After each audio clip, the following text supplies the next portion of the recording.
Um pão muito bom. Vamos pegar aqui queijo ralado. O queijo ralado e o pão de forma. Vamos lá.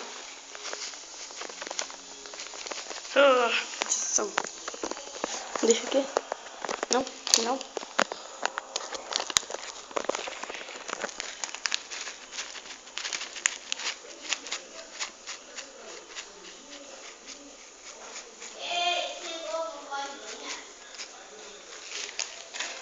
Esse hambúrguer aqui.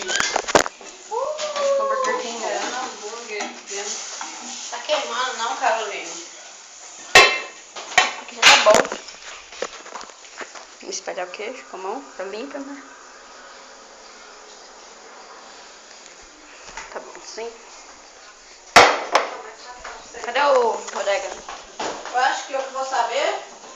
Ai, tinha uns Deixa eu quilos desligar sentando aqui no meu pão, filha da puta. Opa!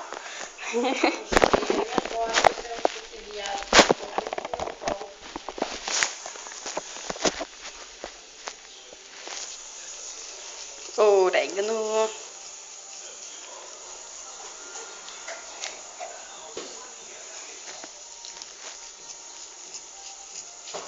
Vamos comer uma sala, não tá comigo não. Bom, meu Deus, que tempura de cachorro.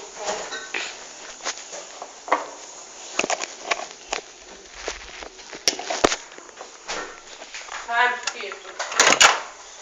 Micro-ondas.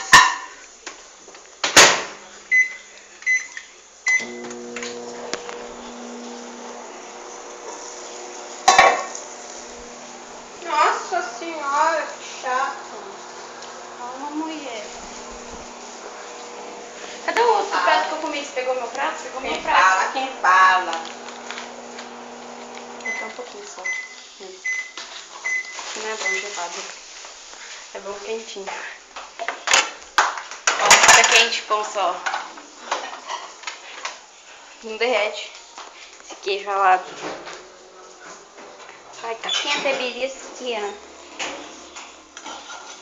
Fica o hambúrguer. Vamos colocar certo. Aí.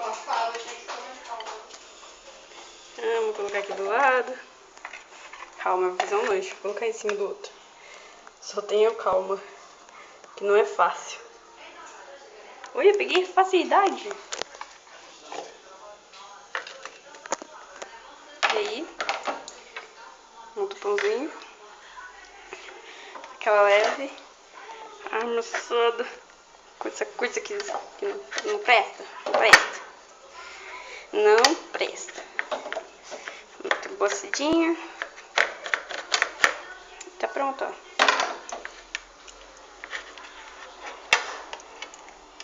Ó, essa parte tá quente porque eu coloquei no micro-ondas. Até essa parte aqui de cima, joga esse pão, fica bom. E agora, guardar as coisas e comer. Porque ficou bom. Eu fiz com ovo anteriormente. E ficou muito bom também. Vamos experimentar pra ver se ficou bom. Não.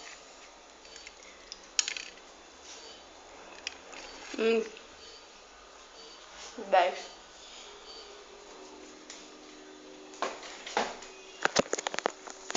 Muito bom.